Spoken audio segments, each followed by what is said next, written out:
नमस्कार दोस्तों। आज फिर मैं आपके लिए ज्ञान से भरी एक कहानी लेकर आया हूं।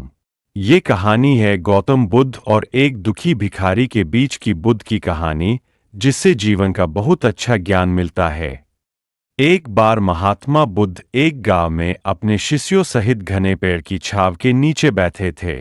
आसपास के गांवों से बहुत से लोग अपनी मानसिक समस्याएं लेकर महात्मा बुद्ध के पास आ रहे थे।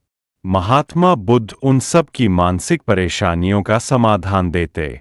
सब लोग खुशी खुशी अपनी समस्याओं का समाधान पाकर वहां से लौट रहे थे। वहीं से कुछ दूर बैठा लोगों को बुद्ध के पास जाते देख एक दुखी भिखारी अपने भाग्य को कोसता हुआ यही सोचने लगा कि अभी कुछ देर पहले तो ये लोग दुखी मन से मुंह लटकाए उन महात्मा के पास गए थे, और अब इतना खुश होकर कैसे वापस लौट रहे हैं। आखिर माजरा क्या है? जरा मैं भी जाकर देखूं कि वो महात्मा ऐसा कौन सा खजाना बांट रहा है इन लोगों को। वे इतने प्रसन्न हुए कि उनके चेहरे लाल हो गए। जब वो दुख भिखारी कुछ नजदीक गया तो उसने देखा कि ये महात्मा तो लोगों को प्रवचन देकर लोगों के दुख का निवारण कर रहे हैं। यह देखकर भिखारी के मन में भी तीव्र इच्छा हुई कि क्यों न मैं भी इन महात्मा को अपना दुख बताऊं। मुझे भी अपने दुख का समाधान अवश्य मिलेगा। बस फिर क्या था, समाधान पाने की लालसा लिए भिखारी महात्मा बुद्ध के सामने पहुंचा और हाथ जोड़कर प्रणाम करते हुए बोला, हे महात्मा बुद्ध, मैं भी लोगों की मदद करना चाहता हूं। मुझे लोगों की मदद करने की बहुत इच्छा है, लेकिन मैं कैसे मदद कर सकता हूं?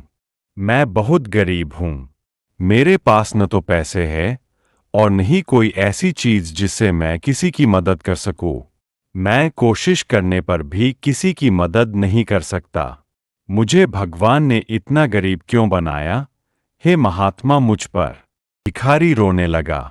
महात्मा बुद्ध बोले, आप बहुत अज्ञानी हैं, क्योंकि आप अभी तक इस भ्रम में जी रहे हो कि तुम्हारे पास कुछ नहीं, जबकि दूसरों को कुछ देने के लिए तुम्हारे पास बहुत कुछ है। तुम बिना धन और वस्तु के भी दूसरों की मदद कर सकते हो। तुम्हारे पास जुबान है जिससे तुम मीठे शब्द बोलकर किसी के दुखी चेहरे पर मुस्कान ला सकते हो। इन्हीं शब्दों की ताकत से तुम किसी के भी टूटते हौसलों को फिर से मजबूत कर सकते हो। इन शब्दों की शक्ति से आप किसी के भी मन में सकारात्मक विचारधारा के बीज बो सकते हैं और उसे गलत रास्ते पर जाने से रोक सकते हैं। तुम्हारे दो हाथों से किसी भी कमजोर या लाचार व्यक्ति की सहायता कर सकते हो। आपके दो आंखें किसी अंधे को रास्ता दिखा सकते हैं। तुम किसी के लिए दुआ कर सकते हो। यह हो सकता है कि उनके बुरे काम फिर से हो जाएं। आप किसी के अच्छे स्वास्थ्य की कामना कर सकते हैं, लेकिन अज्ञानतावश तुम अब तक इस बात को समझ नहीं पाए और इस भ्रम में अब तक जीते रहे कि तुम्हारे पास मदद करने के लिए कुछ नहीं। किसी की मदद करने के लिए धन और वस्तु का होना अनिवार्य नहीं है। बिना धन और वस्तु के भी हम कई प्रकार से लोगों की मदद कर सकते हैं।